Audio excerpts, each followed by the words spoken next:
भोकरदन तालुक्यात अवैध रेती उत्खनन जोरात, वर्षभरात एकही जेसीबीवर कारवाई नाही, चिरीमिरीची चर्चा. केदारखेडा, प्रतिनिधी बी.के. ढसाळ. भोकरदन तालुक्यामध्ये गेल्या 1 वर्षापासून मोठ्या प्रमाणावर अवैध रेती उत्खनन सुरू असून यासाठी राजरोसपणे जेसीबी मशीनचा वापर केला जात आहे.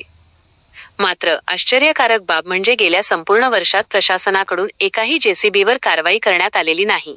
त्यामुळे या संपूर्ण प्रकरणामागे नक्की काय गौडबंगाल आहे, असा सवाल आता सामान्य जनतेतून उपस्थित केला जात आहे.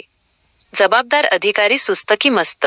तालुक्यात एवढ्या मोठ्या प्रमाणावर बेकायदेशीरपणे निसर्गाची लूट सुरू असताना महसूल आणि पोलीस प्रशासनाने याकडे पूर्णपणे डोळेझाक केली आहे. महसूल विभाग, उपविभागीय अधिकारी, एसडीएम, तहसीलदार, मंडळाधिकारी आणि तलाठी यांच्या कार्यक्षेत्रात हे सर्व सुरू आहे. पोलीस विभाग, स्थानिक पोलीस प्रशासनालाही या बेकायदेशीर वाहतुकीची आणि उत्खननाची पूर्ण माहिती आहे. सर्व यंत्रणांना माहिती असूनही 1 वर्षापासून एकाही जेसीबीवर कारवाई का झाली नाही?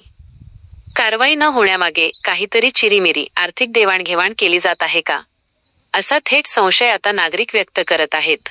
अधिकाऱ्यांचे हे मौन नक्की कोणाला पाठीशी घालण्यासाठी आहे, अशी चर्चा तालुक्यात रंगली आहे. जिल्हाधिकारी आणि एसपी लक्ष देतील का? निसर्गाचा ऱ्हास आणि शासनाचा कोट्यवधी रुपयांचा महसूल बुडवणाऱ्या या गंभीर प्रकरणाकडे आता वरिष्ठ पातळीवरूनच लक्ष देण्याची गरज निर्माण झाली आहे. नागरिकांचा सवाल. जालना जिल्ह्याच्या कर्तव्यदक्ष जिल्हाधिकारी असीमा मित्तल आणि पोलीस अधीक्षक एसपी तेघबीर सिंह संधू हे या गंभीर प्रकरणाची दखल घेतील का?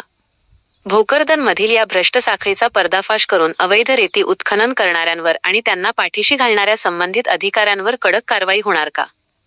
याकडे आता सर्वांचे लक्ष लागले आहे.